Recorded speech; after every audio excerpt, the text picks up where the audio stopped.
ओम श्री शंकराचार्य नवावतारं विश्वेश्वरं विश्वगुरुं प्रणम्य वेदांत शास्त्र श्रवणालसानां बोधाय कुर्वे कमपि प्रबन्धं शंकरं शंकराचार्यं केशवं बादरायणं सूत्रभाष्यकृतौ वन्दे भगवन्तौ पुनः पुनः ईश्वरो गुरुरात्मेति मूर्तिभेदविभागिने व्योमवद्व्याप्तदेहाय दक्षिणामूर्तये नमः। ओम शांति शांति शांति।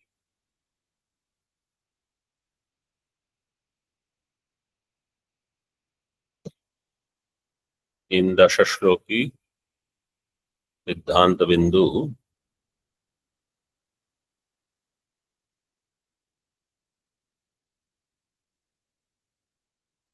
पिछली बार हमने एक देखा था शब्द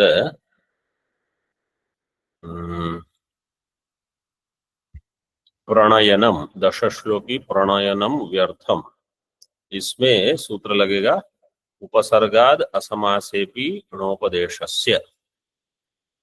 इसमें कृत्यच है इसलिए नहीं लगेगा क्योंकि इसका जो प्रत्यय है उसमें नकार का नकार नहीं हो रहा है।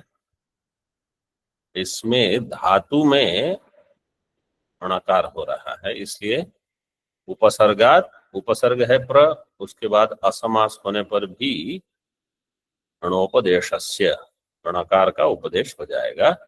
अगर वहां निमित्त है तो निमित्त वहां उपलब्ध है, रकार।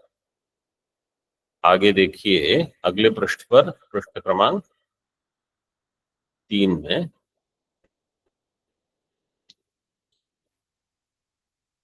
यूपाहवनीय इति, ये जो प्रतीक है उस प्रतीक से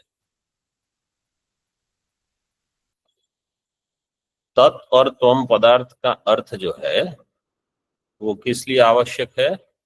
वाक्य ज्ञान के लिए पदार्थ ज्ञान आवश्यक है। पदार्थ ज्ञान में तत्वम पदार्थ है। महावाक्य का अगर ज्ञान चाहिए तो उसके पूर्व, महावाक्य के ज्ञान के पूर्व तत्पदार्थ त्वम पदार्थ का ठीक ठीक अर्थ परिचित होना चाहिए, उसका संशोधन होना चाहिए पदार्थों का। इस पदार्थ का संशोधन जो है वो कैसे होगा? शास्त्र से होगा। जैसे दृष्टांत दे रहे हैं यूपाहवनीयादि पदार्थवत, शास्त्र से ही इनका ज्ञान होगा। टीका में देखें, यूपे पशुम बध्नाति इति श्रुतौ यूपस्य पशुबंधन आधारत्वेन विनियोगः क्रियते। यूपे पशुम बध्नाति, यूप क्या है वो आगे बताएंगे। ये है वाक्य, यूपे पशुम बध्नाति, ये वेद वाक्य है। इति श्रुतौ यूपस्य पशुबंधन आधारत्वेन, यूप क्या है? पशुबंधन का आधार है। पशुबंधन आधारत्वेन यूपस्य विनियोगः, यूप का विनियोग वहां करना है।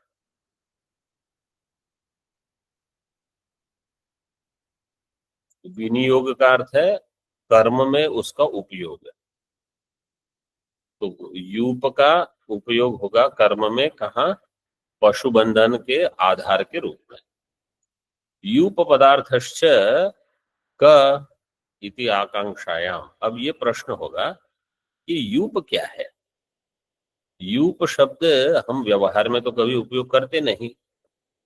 तो ऐसे शब्द जो है जिनका अर्थ आपको केवल वेद से ही प्राप्त होगा, इसलिए ये दृष्टांत दे रहे हैं।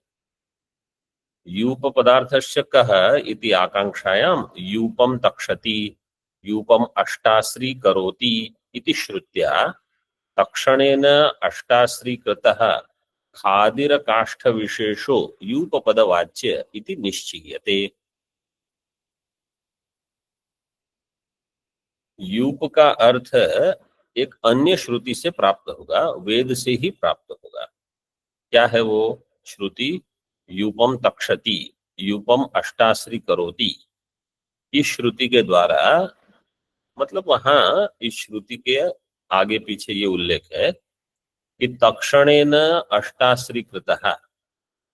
तक्षण मतलब जो कारपेंटर जिसको हम बोलते हैं, वो क्या करेगा, एक खादिर काष्ठ, खादिर वृक्ष जो है उसकी उसका तना होगा बड़ा, वो लेकर उसको अष्टकोण बनाएगा, ऑक्टागन, अष्टाश्री करोती, और उसको बिल्कुल चमकाएगा। तक्षती मतलब वो जो कारपेंटर है, बढ़ई जिसको बोलते हैं हिंदी में, वो उसको अष्टाश्री, अष्टकोण में उसको बनाएगा। ऐसा एक बड़ा खंबा होगा खादिर काष्ठ का। खादिर काष्ठ विशेषो यूप पद वाच्य इति निश्चीयते। यह निश्चय हो जाएगा कि यूप पद का जो अर्थ है वो खादिर काष्ठ का एक विशेष रूप, जो कि तक्षण के द्वारा अष्टाश्री किया हुआ है। और वो कैसा हो जाएगा? आदित्य के समान चमकेगा। आदित्यो यूपः, ऐसे भी एक प्रयोग होगा। यूपम तक्षति, यूपम अष्टाश्री करोति इति श्रुति वाक्य। ये सब क्यों बता रहे हैं? इसलिए कि तत्पद और तोम पद का अर्थ आप अपने आप कुछ मत समझ लेना, उसको वेद के द्वारा ही प्राप्त करना होगा। इसके लिए ये दृष्टांत है। यूपम तक्षति, यूपम अष्टाश्री करोति इति श्रुति वाक्ये। इस श्रुति वाक्य में यूपस्य उत्पाद्य कर्मत्वम ओदनम पचति इति वत्। यूप जो है वो उत्पाद्य कर्म है, मतलब जो अभी नहीं है उसकी उत्पत्ति करेंगे। कैसा है ये? उसके लिए अन्य एक दृष्टांत दे रहे हैं। ओदनम पचति, चावल पकाता है। चावल पकाता है तो अब भात पकाता है। भात पकाना, तो भात तो जो पका हुआ है उसको कहेंगे। तंदुल पकाता है ऐसे नहीं कहा, भात पकाता है अथवा चावल पकाता है। ओदनम पचति इति बात। यथा ओदनम पचति इत्यत्र पाक क्रियातः प्राक ओदनो न सिद्धः। पाक क्रिया के पूर्व में ओदन तो सिद्ध ही नहीं है, भात कहाँ तैयार नहीं हुए हैं। किंतु तयैव पाक क्रिया निष्पाद्यो भवति। फिर भी उसी पाक क्रिया के द्वारा ही वह निष्पाद्य हो जाएगा। क्या निष्पाद्य होगा? हम्म,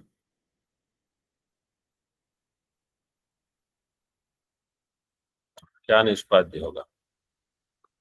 पाक की क्रिया निष्पाद्य।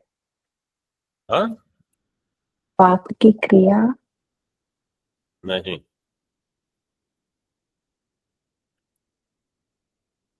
ओदनम पचति। ओदनम पचति नहीं, ओदनम, ओदनम की निष्पत्ति हो जाएगी।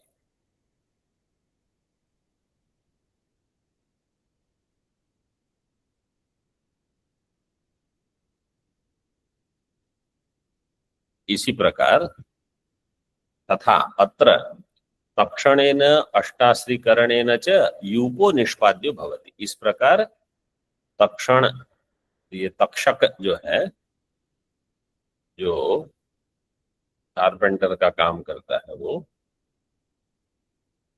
अष्टाश्रीकरणेन, उसको अष्टकोण बनाकर यूप की निष्पत्ति करेगा, मतलब यूप की उत्पत्ति हो जाएगी। यूपो निष्पाद्यो भवति, यूपो सिद्धो भवति, यूप की सिद्धि हो जाएगी। जो कि पहले सिद्ध नहीं है। इसमें समानता क्या है, ये दो दृष्टांत में बताइए।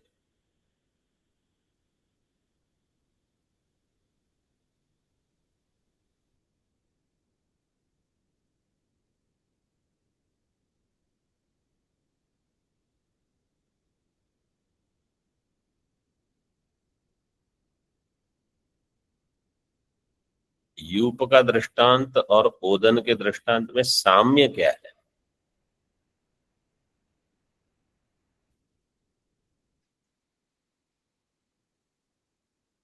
You, Swamiji, can I tell him? या Yupa is actually called Yupa only when it's used in the Yajna Kriya, when the is tied to it. So the use of Yupa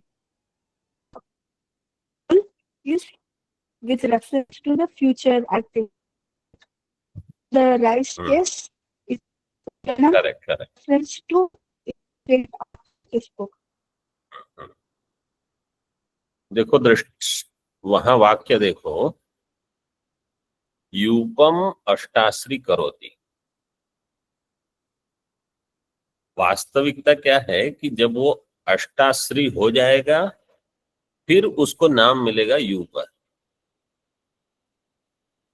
अष्टाश्रीकरण के पहले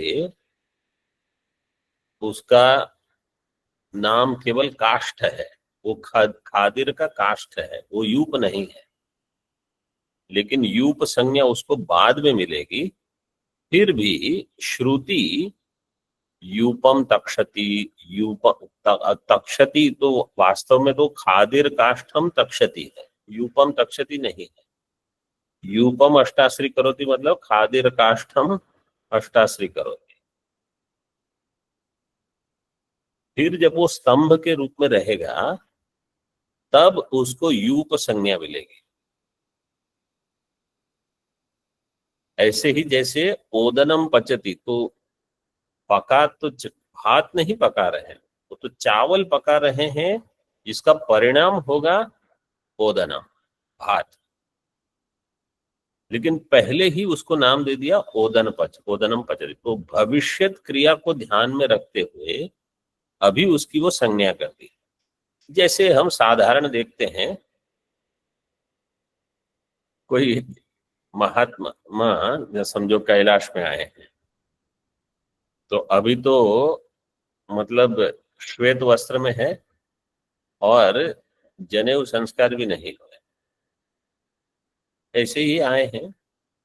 और यहाँ जिस दिन उनको नैष्ठिक ब्रह्मचर्य दिया जाएगा उसके बाद उनको सब लोग कहेंगे महात्मा। महात्मा होना इतना आसान नहीं है। महात्मा शब्द बहुत कठिनाई से व्यवहार होता है, लेकिन भविष्य में ये महात्मा रहेंगे, इसलिए आज से ही इनको महात्मा ये पद दे दिया जाए। ऐसे ये ऐसा है जैसे बाहर किसी को पढ़ाई शुरू की मेडिसिन की और पहले ही साल में डॉक्टर आ गए, डॉक्टर आ गए। डॉक्टर को अभी कुछ आता जाता नहीं हो फिर भी नाम दे देंगे डॉक्टर। ऐसे यहाँ यूप शब्द प्रयोग कर रहे हैं अथवा ओदर। एवं यूप पदार्थे अवगते यूपे पशुम बध्नाति वाक्यार्थो भवति। उसके बाद ये वाक्यार्थ हो जाएगा क्या, यूपे पशुम बध्नाति, क्योंकि अब यूप पदार्थ का ज्ञान हो गया। यूप पदार्थे अवगते सति, यूप पद का ज्ञान होने के बाद यूपे पशुम बध्नाति इस वाक्य का ज्ञान होगा। देखो, वाक्यार्थ के लिए पदार्थ का ज्ञान आवश्यक है, ये निश्चय हो गया। अब वाक्यार्थ ज्ञान के लिए पदार्थ का ज्ञान आवश्यक है। वाक्य है यहाँ यूपे पशुम बध्नाति, उसमें एक यूप पदार्थ है, उसका ज्ञान कहीं और से आपको पहले जुटाना पड़ेगा। ऐसे ही शास्त्र में दृष्टांत में जैसे ये है, तार्ष्टान्त में बताएंगे। और एक दृष्टांत देते हैं वेद का।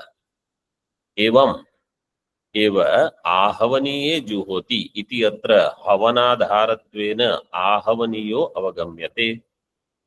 आहवनीय पदार्थश्च क इति आकांक्षायां नक्तं गार्हपत्यम् आदधाति दिवा आहवनीयम् इति श्रुत्या दिवा आधान साध्यो अग्निः आहवनीय पदवाच्य इति निश्चीयते। इसी प्रकार आहवनीय जुहोति एवमेव आहवनीय अग्नि में हवन करता है जुहोति इति अत्र हवन आधारत्वेन आहवनीयो अग्नि। आहवनीय अग्नि जो है उसका ज्ञान होगा। आहवनीय अग्नि, अब जैसे आहवनीय शब्द है वो कहीं आपको स्कूल की पुस्तक में मिलता है, हिंदी में या किसी कथा में आहवनीय शब्द आता है? ये केवल वेद में ही इसका प्रयोग होगा। इस पद का ज्ञान केवल वेद से होगा, शास्त्र से होगा। अब आहवनीय जुहोति ये वाक्य है। वाक्य का ज्ञान करने के लिए पहले आपको ये पूछना पड़ेगा कि ये आहवनीय क्या है। फिर उसमें चतुर्थी लगाई है, उसमें सप्तमी लगाई है, सप्तमी एक मिनट। तो आहवनीय क्या है? तो कहा हवन का आधार, हवन के आधार रूप अग्नि, उस अग्नि का नाम है आहवनीय अग्नि। हवनाधारत्वेन आहवनीयो अवगम्यते। तो जैसे अगर कोई कहता है कि हमको कुछ वेद का कर्म करना है, तो ये सब पद का ज्ञान पहले आवश्यक है। इन संज्ञाओं का, ये सब जितने नाम हैं उनका अर्थ आपको जानना पड़ेगा।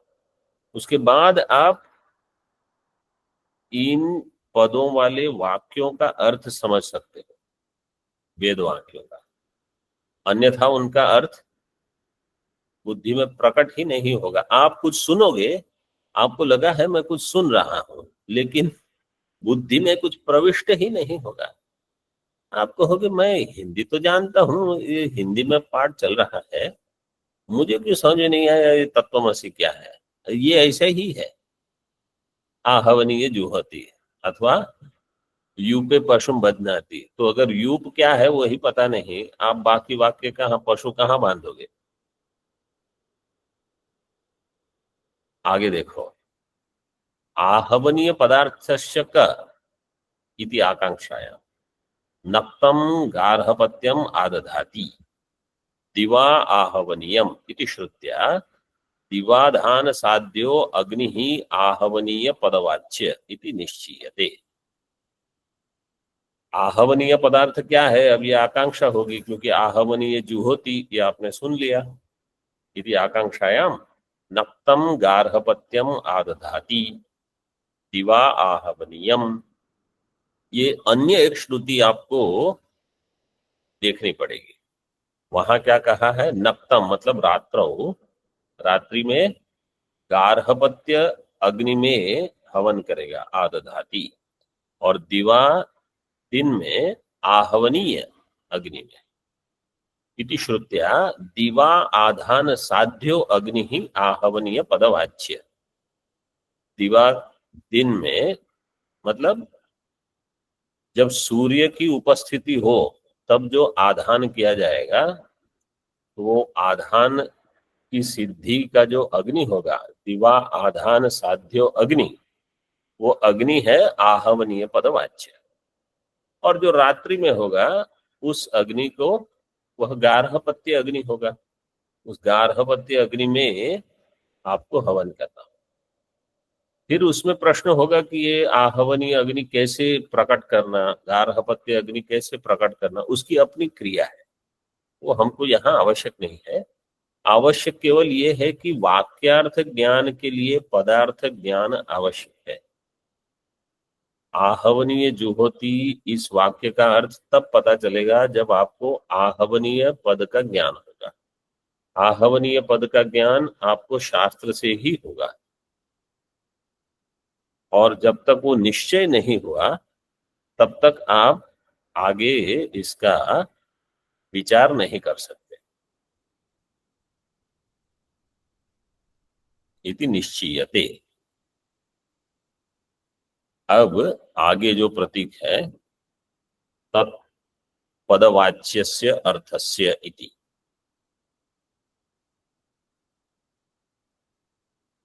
अब मूल में देखिए, यूपाहवनीय आदि पदार्थ, यूप पदार्थ और आहवनीय पदार्थ, ये दो दृष्टांत स्पष्ट हुए आपको? यस सभी स्वामी को, जी। सभी लोगों को? यस स्वामी। अब दार्ष्टान्त में इसको घटाते हैं।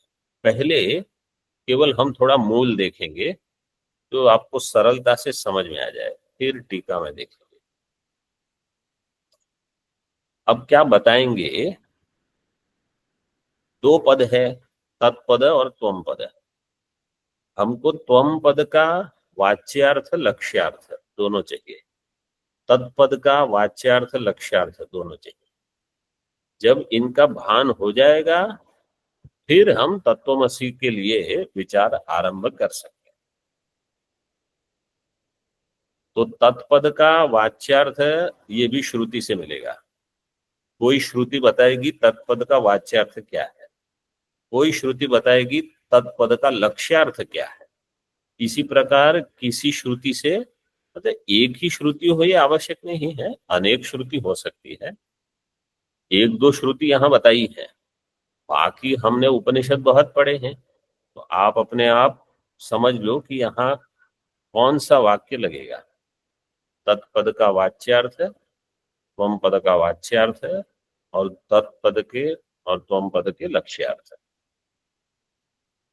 देखिए, ततश्च यतो वा इमानि भूतानि जायन्ते येन जातानि जीवन्ति यत् प्रयन्ति अभिसंविशन्ति इत्यादि सृष्ट्यादि श्रुतयस् तत्पद वाच्यार्थस्य समर्पिकाः। ये पहला, तत्पद का वाच्य, चार आपको बताए जाएंगे, तत्पद वाच्यार्थ लक्ष्यार्थ, त्वम पद वाच्यार्थ लक्ष्यार्थ। सबसे पहले तत्पद का वाच्यार्थ बता रहे हैं, यतो वा इमानि भूतानि जायन्ते येन जातानि जीवन्ति। ये कहां से है? तैत्तिरीय उपनिषद भृगुवल्ली।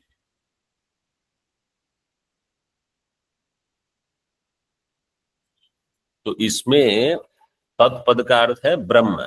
कौन सा ब्रह्म? ये ब्रह्म जो जगत का अधिष्ठान है, जिससे ततः यतो वा, यतः, यतः मतलब यस्मात्, यस्मात् इमानि भूतानि जायन्ते, उस ब्रह्म से इन सारे भूतों की उत्पत्ति होती है।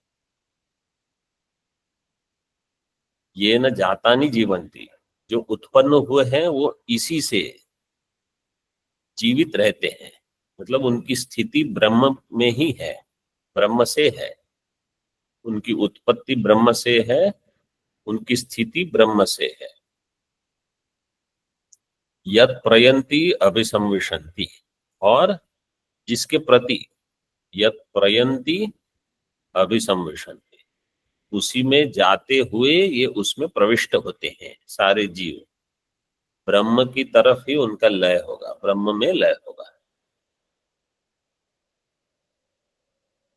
ये है ब्रह्म का मतलब तत्पद का वाच्यार्थ, अथवा इसको कहा जाएगा ब्रह्म का तटस्थ लक्षण।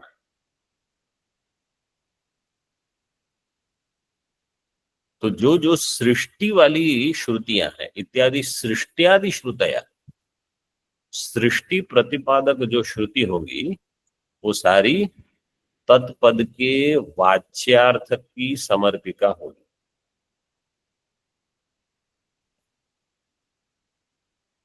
तत्पद वाच्यस्य अर्थस्य समर्पिका।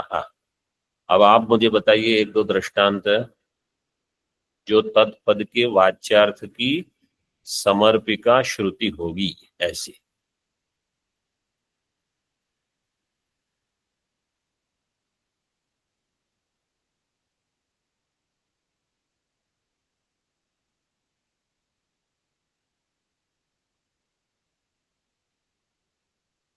सदैव सौम्य इदमग्र आसीत्। एकमेवाद्वितीयम्।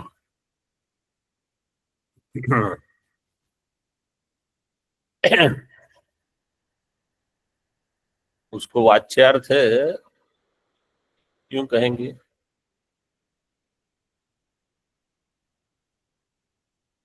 लक्ष्यार्थ में घट जाएगा, वाच्यार्थ में। तस्माद्वा एतस्मादात्मनः आकाशः सम्भूतः।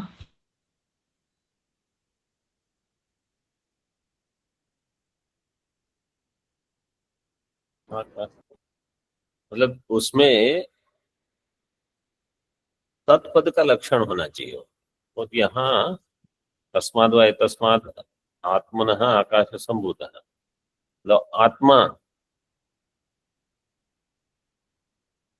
ठीक है, ये कोई खास मतलब ऐसी श्रुति जो तत्पद का वाच्यार्थ बताए। एष सर्वेश्वर एष सर्वज्ञः एषोऽन्तर्यामी एष एष योनिः सर्वस्य। मांडुक्य में छठा मंत्र, एष सर्वेश्वरः एष सर्वज्ञ एष योनि सर्वस्य एषोऽन्तर्यामी एष योनि सर्वस्य प्रभावाप्य भूतानाम। ये श्रुति वहां घट जाएगी, तत्पद का वाच्यार्थ।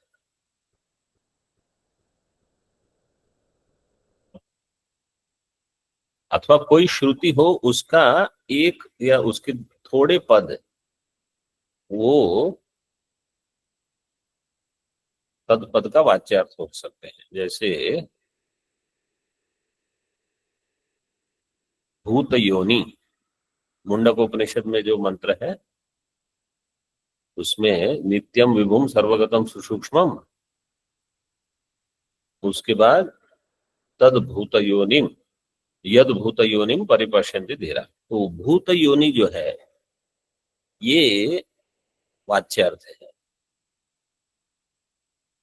भूतों की योनि उत्पत्ति स्थान। छांदोग्य के छठे अध्याय में एक मंत्र है, इमाः सर्वाः प्रजाः सद आयतनाः सत प्रतिष्ठाः।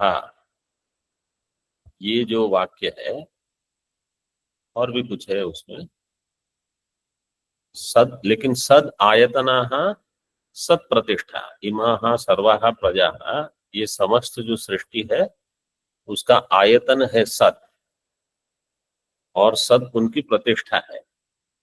ये बताता है कि वास्तव में ये त्वम तत्पद का वाच्यार्थ है।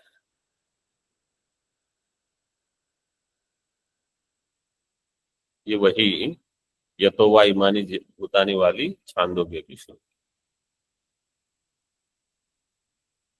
अथवा मुंडक में जैसे कहा, यथा प्रदीप्तात् पावकाद् विश्वलिंगाः सहस्रशः प्रभवन्ते स्वरूपा। देखो यहाँ सीधे बोल दिया, तथा अक्षरात् विविधाः सौम्य भावाः प्रजायन्ते तत्र चैवापि लयन् तत्र चैवापि यन्ति। ये तत्पद का वाच्यार्थ। तो ऐसी श्रुति आपको आवश्यक है। अब हमने 3-4 तो यहाँ चर्चा कर ली, बाकी आप थोड़े और 1-2 ढूंढ लेना।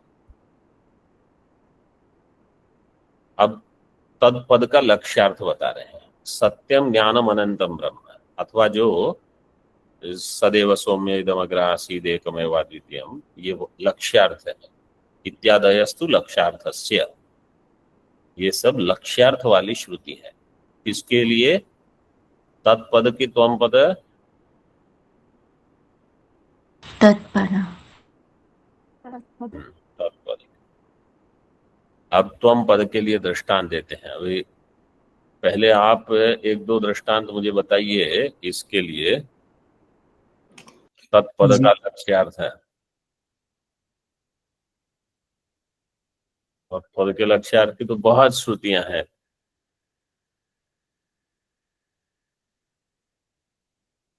नान्तः प्रज्ञं न बहिष्प्रज्ञम्। मांडुक्य में नान्तर प्रज्ञम न बहिष्प्रज्ञम। फिर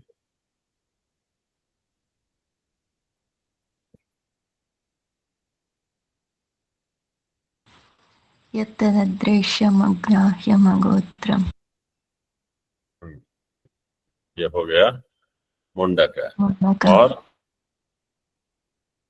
सत्यम ज्ञानम हो गया, सदैव सौम्य हो गया, 4 तो हो गए। और सपर्या आप मत बोलिए, और किसी की बोल। स्थूल मननु बृहदारण्यक। स्थूलम अनणु ह्रस्वम दीर्घम, बृहदारण्यक।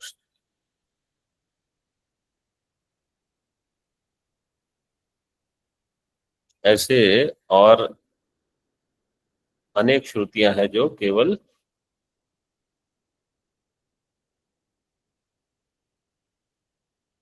तत्पद के लक्ष्यार्थ को बता रहे हैं। दिव्यो ह्यमूर्तः पुरुषः, सबाह्याभ्यंतरो ह्यजः, अप्राणो ह्यमनः शुभ्रः, यक्षरात् परतः परः। से कैवल्य आदि उपनिषद में भी आपको मिल जाएंगे। ठीक है, चलो आगे देखिए। एवं अभी त्वम पद के वाच्यार्थ को, तद यथा महामत्स्य उभे कुले अनुसंचरति, पूर्वं च परं च एवं एवायं पुरुष एतावुभावन्तावनुसंचरन् संचरति, स्वप्नान्तं च बुद्धान्तं च इत्याद्या जाग्रत स्वप्न सुषुप्त्यादि श्रुतयस् त्वं पद वाच्यार्थस्य समर्पिकाः। त्वम पद वाच्यार्थ की समर्पिका श्रुति कौन होगी? जागृत स्वप्न सुषुप्त्यादि श्रुतियां। जैसे तत्पद में क्या कहा था? सृष्टि श्रुति। यहाँ कह दिया जागृत स्वप्न सुषुप्त्यादि। तो जहां ये बताते हैं कि वो जागृत से स्वप्न में जा रहा है, स्वप्न से जागृत में अथवा सुषुप्ति में, इसका अर्थ है ये वाच्यार्थ का विचार चल रहा है, त्वम पद के वाच्यार्थ का। यहाँ दृष्टांत दिया है महामत्स्य का। तद यथा महामत्स्य, एक बड़ी विशाल मछली, उभय कुले अनुसंचरती, जैसे गंगा जी के दोनों तट। यहाँ तो ऋषिकेश में तो गंगा जी इतनी बड़ी नहीं है, मतलब उत्तरकाशी से बड़ी है, लेकिन इतनी बड़ी नहीं है जैसी हरिद्वार में, अथवा जैसे काशी में। तो वह नीचे आप देख, कुंभ में जो लोग अभी गए हैं, देखा है जिन्होंने, बहुत विशाल है। महामत्स्य तो यहाँ से वहां उभय कुले अनुसंचरती, पूर्वम च अपरम च, पूर्व पश्चिम अथवा 2 कुलों में एक से दूसरी ओर।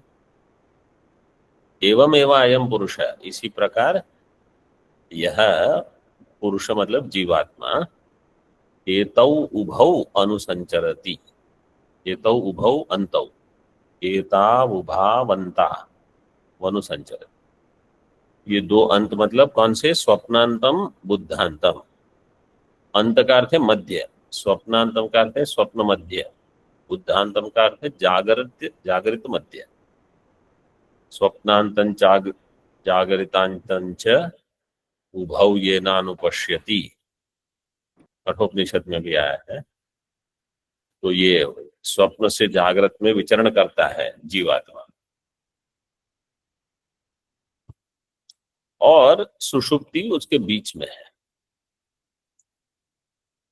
कुल के एक और जागृत, एक और स्वप्न, बीच में सुषुप्ति। तो जागृत से स्वप्न, स्वप्न से जागृत, बीच में सुषुप्ति में होते रहता है। ऐसी जो श्रुतियां हैं, अब ये एक बताया दृष्टांत है त्वम पद के वाच्यार्थ का। अब अन्य दृष्टांत आप बताइए त्वम पद के वाच्यार्थ के। योऽयं विज्ञानमयः प्राणेषु हृद्यन्तर्ज्योतिः पुरुषः। वो आगे दिया है, देखो वो लक्ष्यार्थ में दिया है। योऽयं विज्ञानमय प्राणेषु हृद्यंतर ज्योति पुरुषः इत्यादयस्तु लक्ष्यस्य अर्थस्य, वो त्वम पद का लक्ष्यार्थ हो जाएगा।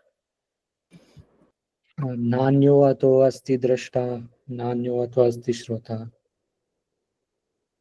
अगले पृष्ठ पर वो न दृष्टेर दृष्टारम पश्य है, ये सब लक्ष्यार्थ के हैं, वाच्यार्थ की नहीं। वाच्यार्थ में आपको उपाधि रहनी चाहिए।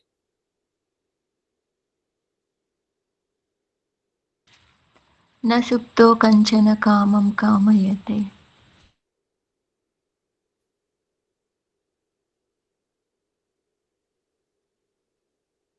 तो तत्र सुषुप्ति का सुप्तो न। वर्णन है। एषतात्मा सर्वान्तरः। हम्म? एषतात्मा सर्वान्तरः। एषतात्मा अन्तर्यामी अमृतः। एषतात्मा अंतर्यामी अमृत, अंतर्यामी ब्राह्मण की श्रुति ये हो जाएगी त्वम पद की वाच्यार्थ समर्पिका।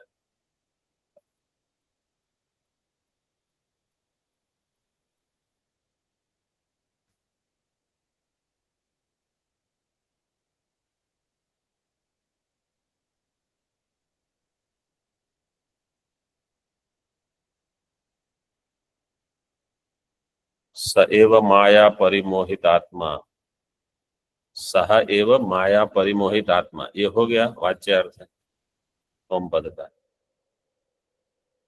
शरीरम आस्थाय करोति सर्वम, फिर जागृत का वर्णन, स्वप्ने सजीवे सुख दुख भुक्ति, ये सब जागृत स्वप्न सुषुप्ति। स्वप्न का जो भी कैवल्य में वर्णन है, जागृत स्वप्न सुषुप्ति का। सुषुप्ति काले सकले विलीने तमो विभूत सुख रूपमेति।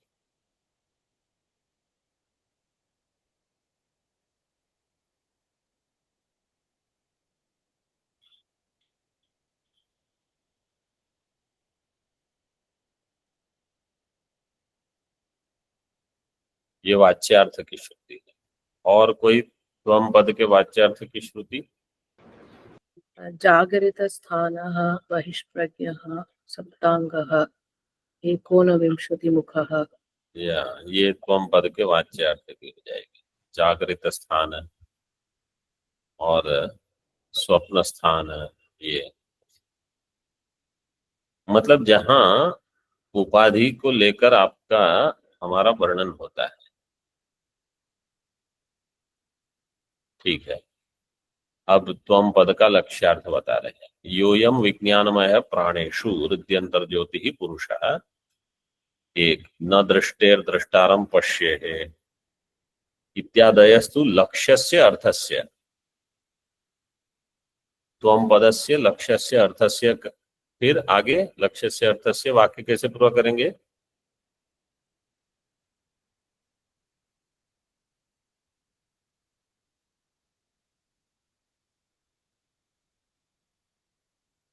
इतना समय इति कहाँ लगता है? श्रुतेः।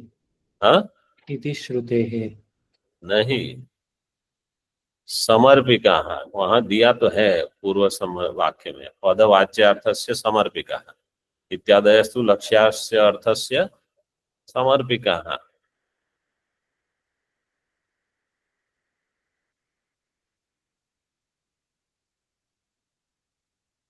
लक्ष्यार्थ की ये समर्पिका श्रुतियां हैं। अच्छा, लक्ष्यार्थ के और दृष्टांत बताओ अभी।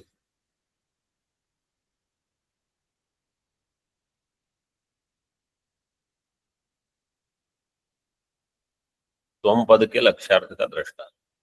सदा एष महानजात्मा अजरः भयः। हाँ, सवायश महानजात्मा अजरः अमरः अमृतः अभयः, ऐसे जो है बृहदारण्य। और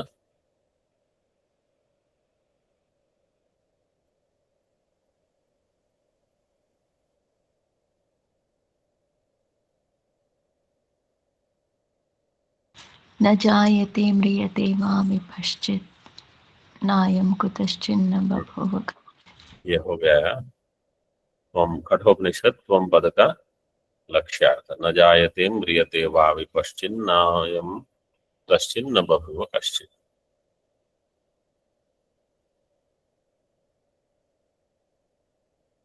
अन्य देव तद विदिताद अथो अविदिताद अधि। केनोपनिषद, लक्ष्यार्थ है। अथवा श्रोत्रस्य श्रोत्रम मनसो मनो, ये लक्ष्यार्थ का प्रतिपादक। त्वम पद का इसी प्रकार वास्तव में नान्त प्रज्ञम न बहिष्प्रज्ञम, ये त्वम पद का प्रतिपादक भी है, क्योंकि वहां आत्मा शब्द सीधे ही दिया है।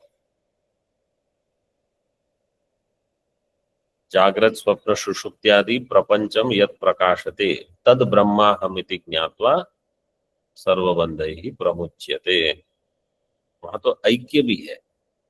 इस कहीं कहीं एक ही मंत्र में लक्ष्यार्थ भी मिलेगा, ब्रह्म के साथ ऐक्य भी मिल जाएगा। कहीं कहीं केवल लक्ष्यार्थ ही होगा, ऐसे भी भेद होगा। ठीक है, तो कम से कम अभी इतना स्पष्ट हो गया कि प्रकरण कहाँ चल रहा है। तत्पद त्वम पद का वाच्यार्थ, तत्पद त्वम पद का लक्ष्यार्थ।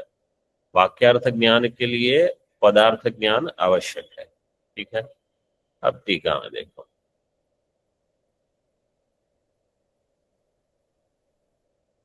स आत्मा इति पूर्व प्रकृत आत्मा तत्शब्देन परामृश्यते। तत्पद वाच्यस्य अर्थस्य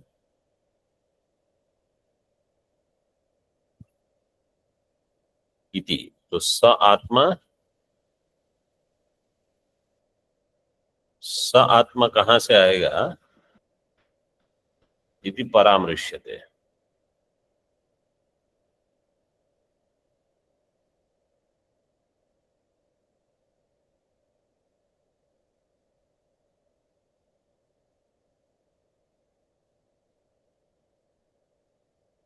यहां स आत्मा आपको कहां से मिलेगा? आपको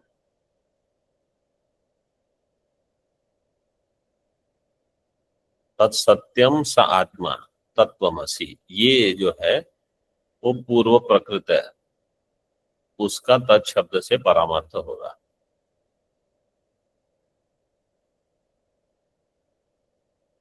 जैसे छांदोग्य में बताया है वैसे।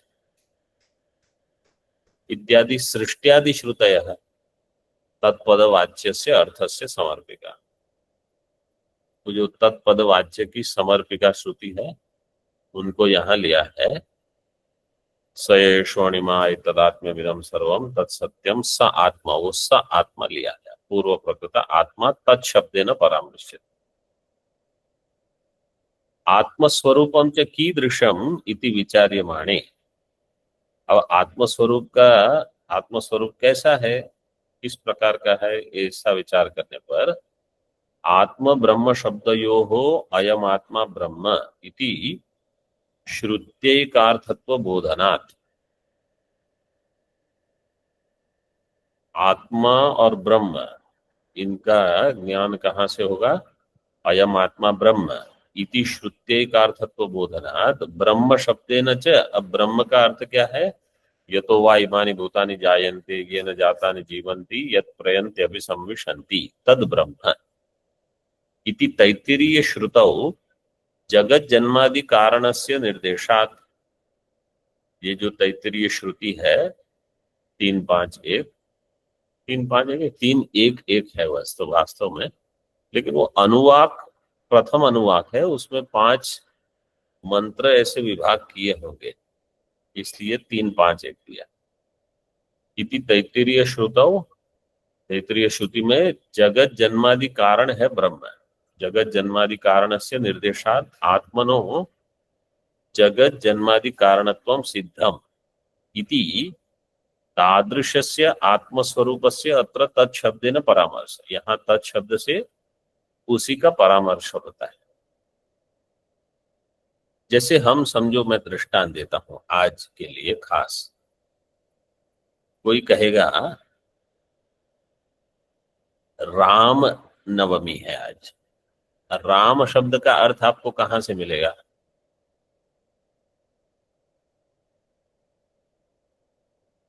शास्त्र से। तो शास्त्र कहेगा राम, ये जो ब्रह्म है वही राम है।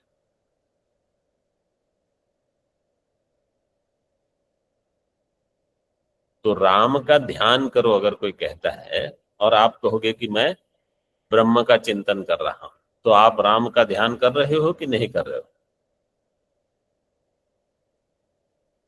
Yes. यस स्वामी जी।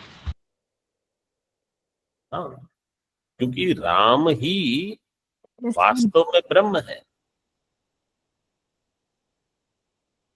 कृष्ण ही वास्तव में ब्रह्म है, तत्त्वमसि वही तुम हो, ऐसा बताना चाहते हैं। जब तक हमारी बुद्धि में इस उपाधि से तादात्म्य कम नहीं होता, तब तक हम उसको परोक्ष रूप से किसी विशेष उपाधि के साथ जानते हैं।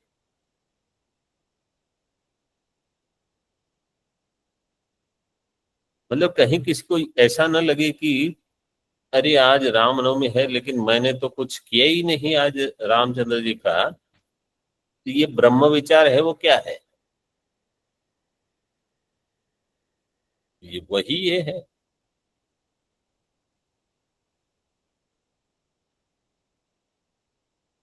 तो यहाँ देखो, जगत जन्मादि कारण जिससे जगत की उत्पत्ति स्थिति लय होते हैं, वो कौन है?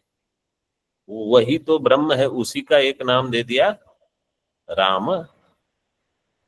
एष सर्वेश्वरः, एष सर्वज्ञः, एषोऽन्तर्यामी, एष योनि सर्वस्य प्रभाप्योयि भूतानां। ये कौन है? यही है राम, यही है कृष्ण, यही है शिव। जब कहते हैं कि तत्पद का वाच्यार्थ है, तो ऐसे नहीं कि नहीं, तत्पद का वाच्यार्थ वेद में देखना है, लेकिन ये जो राम है, कृष्ण है, शिव है, ये कुछ और है। वही तो है ये।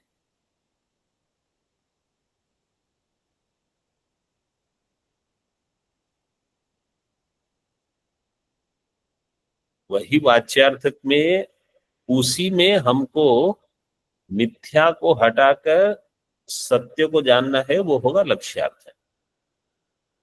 वाच्यार्थ में कुछ मिथ्या वस्तु जुड़ी हुई है जो वास्तविक नहीं है, उनका फिर निषेध करना है, तब लक्ष्यार्थ तक पहुंचेंगे। ये प्रक्रिया है। इसी प्रकार त्वम पद में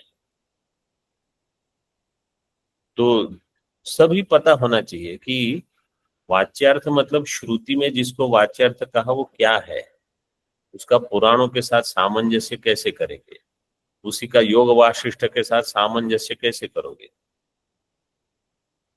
जब वशिष्ठ जी ने राम जी को ही कह दिया, 100 बार कहा होगा अरे तुम ब्रह्म हो, मतलब हमको बताने के लिए, लेकिन अलग अलग से आप निर्गुण हो, आप निराकार हो, आप जगत के अधिष्ठान हो, आप सर्वेश्वर हो, इत्यादि इत्यादि। वही ब्रह्म वाच्यार्थ रूप में, वही ब्रह्म लक्ष्यार्थ रूप में, उसी का प्रतिपादन अन्य अन्य ग्रंथों में हो जाता है।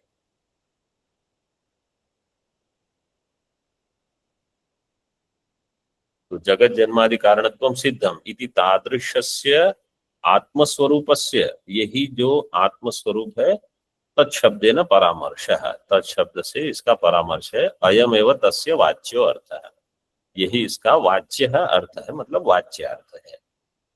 ओम पूर्णमदः पूर्णमिदं पूर्णात् पूर्णमुदच्यते पूर्णस्य पूर्णमादाय पूर्णमेवावशिष्यते।